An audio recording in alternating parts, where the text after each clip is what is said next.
안녕하십니까. 리모델링 추진위원장 김덕훈입니다. 저희가 올 초에 그 리모델링 설명회를 하고 오랜만에 지금 설명을 하는데, 지금까지 저희가 64.5%에서 계속 정체되어 있습니다. 정체 있다 보니까 어떤 그 활동을 좀 찾으려고 여러 가지 고민을 했었는데, 다행히 수원시에서 그런 계획이 공간이 되고 또 공간이 이제 끝났습니다. 그래서 그걸 근거로 해서 설명을 해야겠구나 해서 오늘 기획을 하게 됐고요.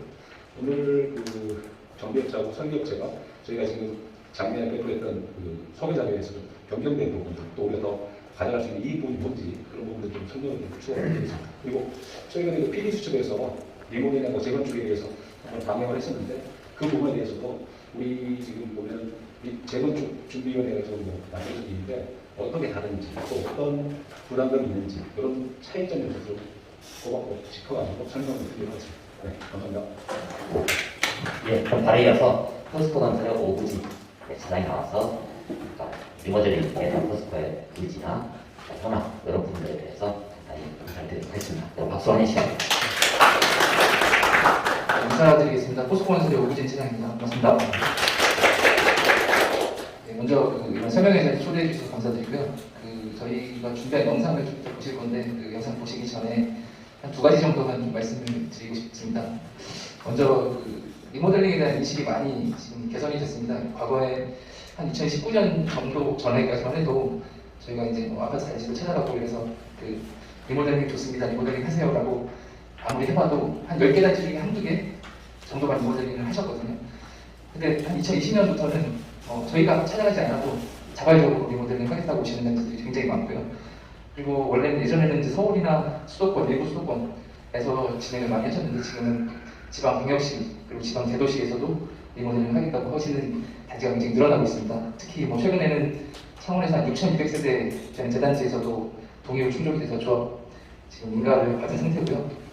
그래서 이제 이런 여러 가지를 좀 봤을 때 지금 아시겠지만 영통에서도 지금 한 8개 단지가 조합 설립을 해서 리모델링을 추진하고 있고요. 그 중에 6개 단지는 시공사를 선정을 했고, 또 2개 단지는 시공사 선정을 하고 있는 상태입니다. 하여간 저희 황골 풍량 아파트도 지금 리모델링을 추진하고 계신데, 뭔가 지금 이런 환경을 봤을 때 우리 단지만 좀 최대한 좀 빨리 진행하시는 게 이로울 것 같다는 생각을 좀 해보고요. 그리고 빨리 진행을 하는 것에 있어서는 이제 비용에 대한 얘기도 있겠지만, 결국에는 경쟁력 측면이 좀 생각해 보실 부분이라고 생각합니다. 왜냐면 지금 아까 말씀드린 한 8개 단지가 추진하고 있는데, 그 중에 이제 진짜 끝까지 진행될 단지도 있을 거고, 중간에 이제 조퇴되는 단지도 있을 텐데, 그랬을 때 이주 나가는 시점이라든지 이런 것들도 결국에는 다 순서에 따라서 좀 진행이 되는 부분이 있거든요. 그런 경쟁력들을 좀 따졌을 때 최대한 빨리 진행하시는 게 좋겠다는 생각을 해보고요. 빨리 하려면 주민들의 단합이 가장 중요하다는 말씀을 드리면서 제 인사는 마치도록 하겠습니다. 영상 받도록 하겠습니다. 리모델링 대 재건축. 한때 엄청난 호황을 누렸던 재건축 시장. 하지만 연이어 쏟아진 각종 규제를 시작으로 운영하기 위한 다양한 정책이 이루어지고 있습니다. 리모델링 시 수평, 별도 증축권, 최대 3개층까지 수직 증축이 가능하고, 기존 세대수 15% 이내로 세대수를 증가시킬 수 있어 조합원 분담금이 줄어들게 됩니다. 리모델링은 재건축보다 빠른 성과를 이끌어낼 수 있습니다. 리모델링 가능 연한은 15년, 조합 설립 후 사업 기간을 포함해 5에서 6년이면 실집에 입주하실 수 있습니다. 하지만 재건축 가능 연한은 30년인데다 안전진단 통과 후에 사업 기간은 통상 10에서 15년 이상으로 리모델링에 비해 매우 깁니다. 공사 후 늘어나는 면적을 결정하는 용적률, 기존 용적률 180% 이상의 단지인 경우 재건축 시 법적 용적률 제한과 기부채나 임대주택 건설 등으로 용적률이 오히려 줄어들 수 있어 사업성을 기대하기 힘듭니다. 하지만 리모델링의 경우 용적률 제한은 물론 기부채나 임대주택 건설 등의 규제가 없습니다. 이에 따라 용적률이 대폭 증가하며 최적의 분담금으로 높은 수익을 기대할 수 있습니다. 리모델링은 의사결정은 지금 할 수 있거든요. 지금 추진할 수 있는데 그때 손익계산을 잘 해가지고 차라리 우리가 리모델링 할 필요가 있다면 리모델링 좀 빨리 선회하는 것이 더 좋지 않겠느냐. 재건축 사업에 유리한 단지는 서울 강남 200% 미만, 강북은 리모델링 기본계 완화 나오면서 그대로 전면이고, 그리고 재건축 사업계획 AMU 건설 이기표 사장이 나와서 설명했습니다. 박수 환영 시간입니다. 재건축하고 리모델링 관련된 부분들 비교되는 내용으로 해서 집중적으로 한번 설명을 좀 드리겠습니다. 이런 정도는 다 됐었고요.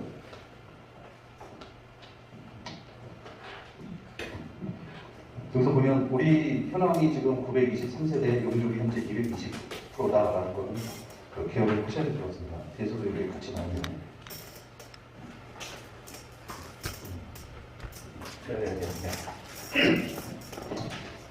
이거는 지난번에도 설명을 드렸지만 좀 바뀐 부분이 있어요. 여기다가 이 내용이 전체적으로 바뀐 건 없지만 지금 수원시에서 리모델링 공랑안이 나왔어요.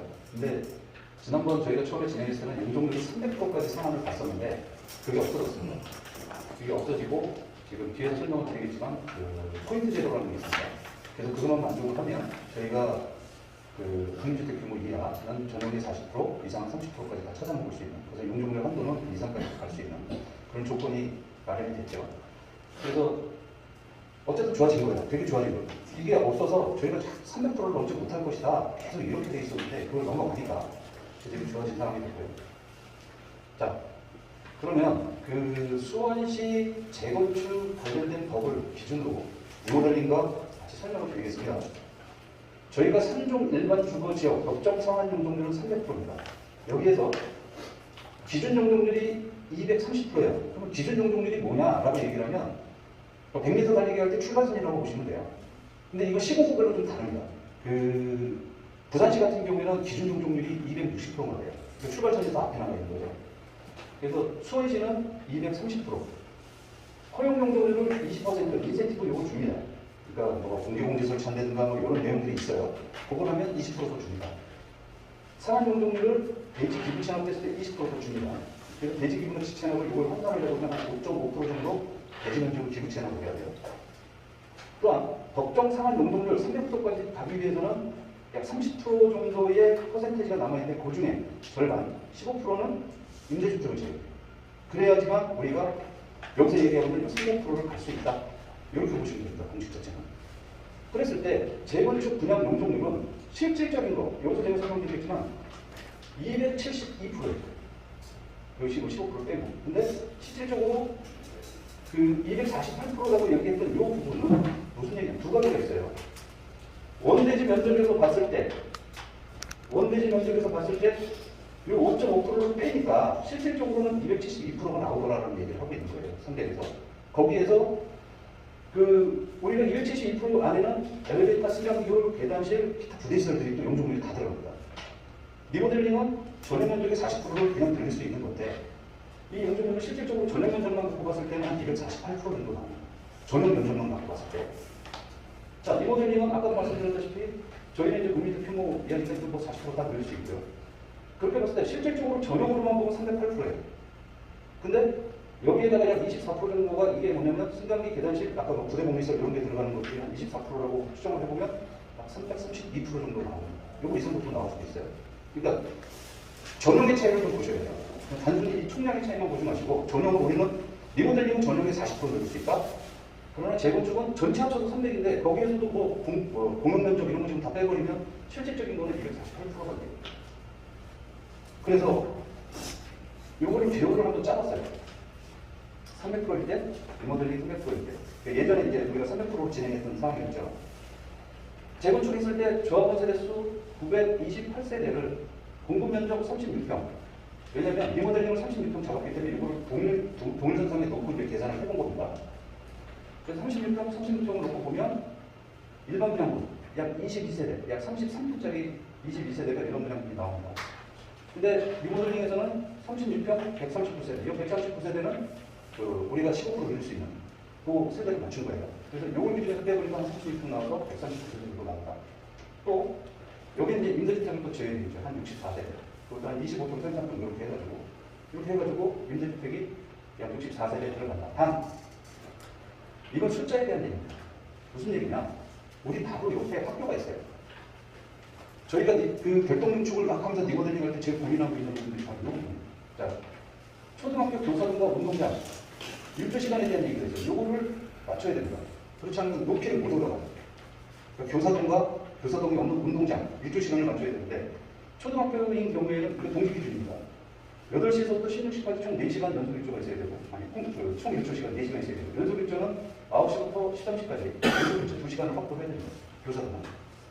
운동장 같은 경우에는 마찬가지로 총 일조는 2시간, 그 다음에 연속 일조는 1시간, 2시간대로 이렇게 돼 있어요. 그리고 중학교, 고등학교 이렇게 일조를 맞춰줘야 돼요.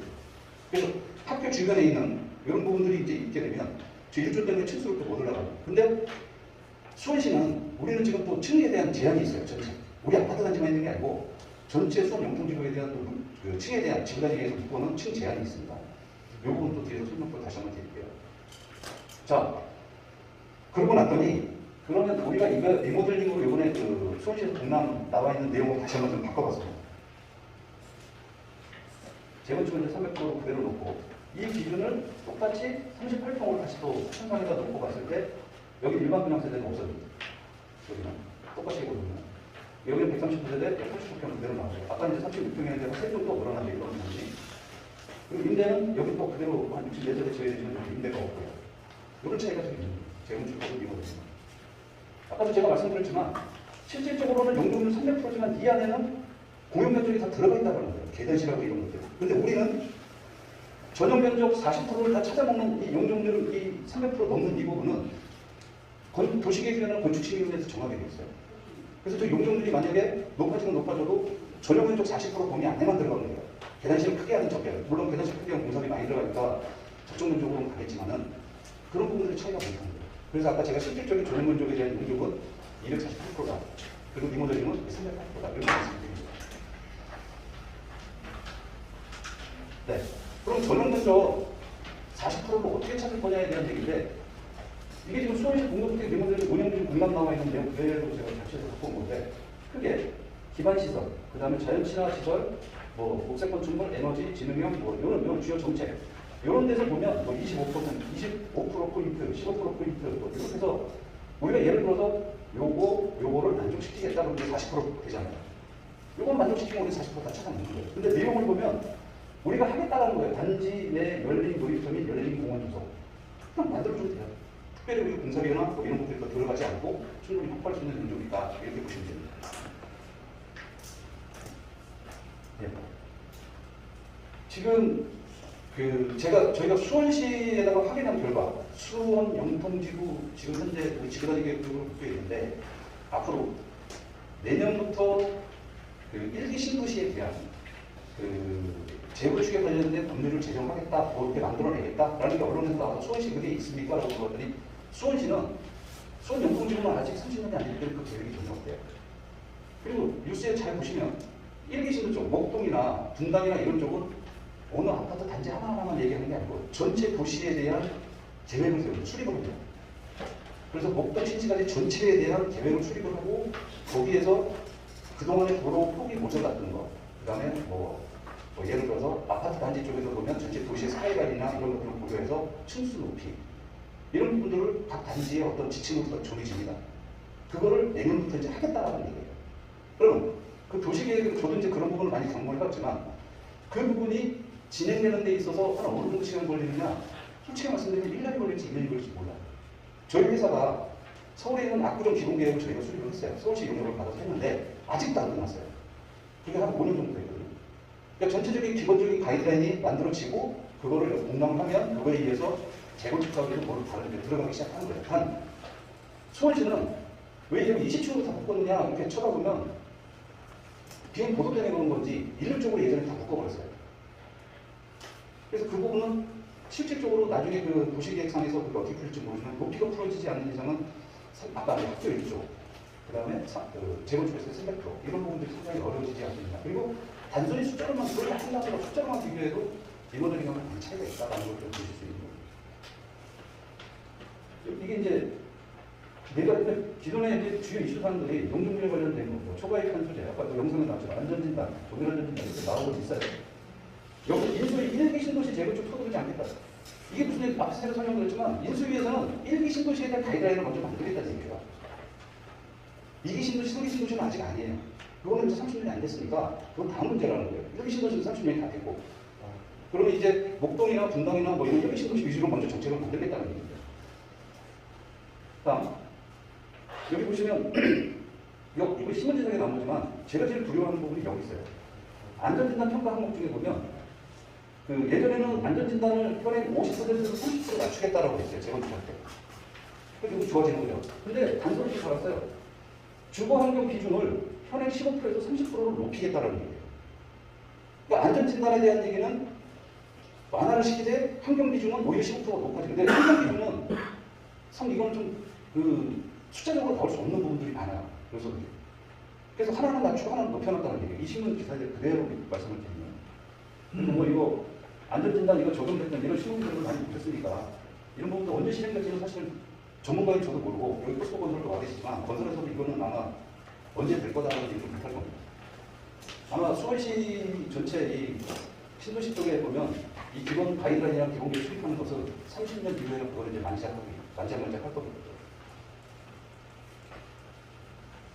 제가 요거는 이것도 신문에 나오는데 용인에서 지금 이 문제가 발생을 했는데 이겁니다. 용인은 한때 용인시 막 개발했을 때 낭개발 막 이런 얘기들이 90년도에 막 나왔었죠. 98, 90년도에 그랬는데. 근데 지금 용인에서 리모델링 한다고 세대수 막 늘려놓으니까 지금 무슨 얘기냐면 제가 말씀드린 그 총량제에 걸렸어요. 어디? 학교 쪽에 걸렸어요. 리모델링에서 학생 수가 늘어나니까 얘가 수용을 못하는 거예요. 학교를 새로 짓든가 아니면 학급소를 증축해서 늘리는가 두 가지 중에 한 번을 해야 되는데 혈행 갖고는 지금 이게 모자라다고 지금 신문기사에 떠드는 거거든요. 이게 이제 뭐 앞에서 나왔던 그런 내용들 때문에 웬만한 단지들이 이제 비교해보고 막 서소금 해보고 하다 보니까 그냥 재건축하는 이거 앞으로 진짜 5년에 대통령 바뀌고 또 정책 어떻게 변할지 모르니 차라리 현행 지금 완화되어 있는 법률을 대입해서 리모델링 보고 언제 또 강화될지 모르니까 빨리 추진하겠다. 빨리 이렇게 좀 돌아선 내용입니다. 이게 당초 저희가 제시했던 300%짜리에 대한 기여입니다. 이렇게 됐던 것들이 이렇게 됐었죠. 신축동 이렇게 한 4동 정도 세우고 해서 이렇게 만들어서 300%로 했던 부분인데 그동안에 집행부에서 많이 고민도 하시고 저희한테 저도 많이 고민을 했던 부분들 개선할 수 있는 방법이 어디냐. 특히 이렇게 좀 동이 세워져 있는 이 부분 이런 세대들에 좀 불만족스러운 부분들이 있었고 또 이렇게 4, 5조 관해서 이쪽 세대들에 대한 불만족스러운 부분들이 좀 있었어요. 그리고 이 신축동 좀 들어가는 이것들도 불만족하는 부분들이 좀 있었고 그래서 개선안을 찾아보자. 그래서 찾아봤던 부분들이 여러 가지가 있습니다. 이게 원안에서 이 한 줄을 좀 줄였어요. 줄이면서 여기다가 이제 1호 조합이 들어갔던 2호 조합으로 신축동을 하나 만들고 여기도 만들고 해서 여기 당초에 있는 것들 부분을 뺐던 부분들이 있어요.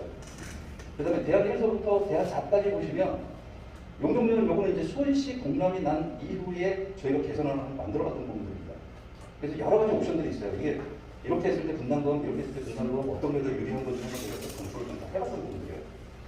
그래서 여기도 2호 조합이 기축하고 있던 거를 1호 조합으로 세우고, 이거 4호 조합으로 있던 거를 3호 조합으로 세워가지고, 이 뒤에 있는 세대들에 대한 불만족 부분들을 좀 어느 정도 해소하고자 이런 부분들을 만들어놨는데, 최종적으로는 그렇다면 여기 있는 거는 완전히 한번 빼보자.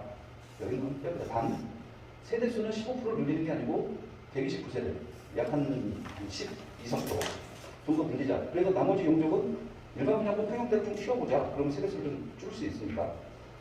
그래서 용적은 그대로입니다. 331% 정도 이 정도로 치를 먹을 수 있으니까. 그래서 세대수를 좀 줄이면서 평형대, 일반 분양권 평형대를 30평대로 갖고 가면서 하면 여기에 세대수, 여기에 돈을 하나 뺄 수 있지 않겠느냐라는 그 아이디어를 좀 내놓습니다. 그래서 직접적으로는 이렇게 외곽에다 배치를 했기 때문에 직접적으로 좀 여기는 4호 작업을 한 부분이 있어서 3호 작업으로 다시 개선한 부분이 있어서 이런 부분들은 피해 좀 실수할 수 있는 부분들로 좀 개선을 좀 해봤고요.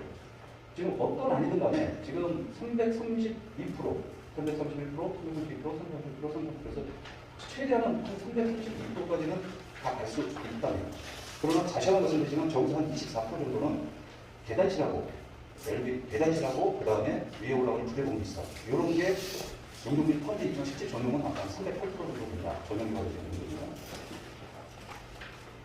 네, 여기 이제 유니트 지금까지 계속 디벨롭 하고 있는 부분들이고 아직은 저희가 좀 더 지난번에 제가 이거 다 확정된 거 아닙니다 말씀드렸고 그 이후에 제가 해야 될 것들이 주민들 의견 수렴해서 의견을 받아가지고 여기다 이제 개선안에다가 이제 개선을 계속 이제 업데이트를 시켜야 되는 부분인데 아직 그 부분이 지금 더 진도가 안 나오고 있어요. 그래서 여러분들 의견을 빨리 받아서 저희도 개선안을 좀 만들어줘야 되는 부분이고요. 이거는 뭐 의견 주시면 계속 저희가 디벨롭 해 나가지 아까 배치로 계속 개선안을 만들듯이 만들어 나가고 있습니다.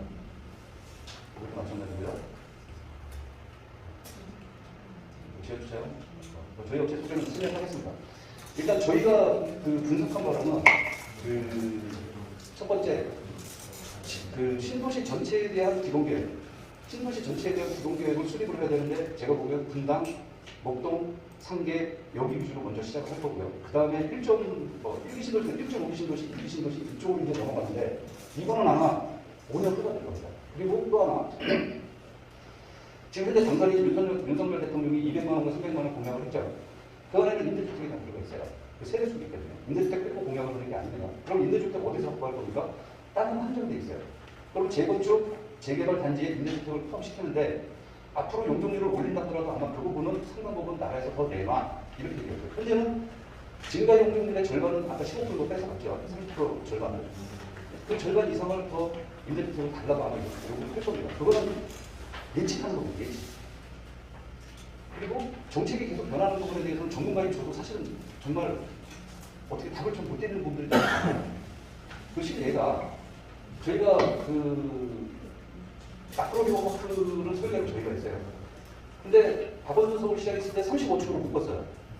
그러면서 여기를 특별건축구역으로 하게 되면 30층수를 완화시켜주겠다. 그래갖고 38층으로 했어요. 그래서 바로 옆 단지를 또 했는데 그 다음에 뭐라고 얘기하냐면 안 된대요.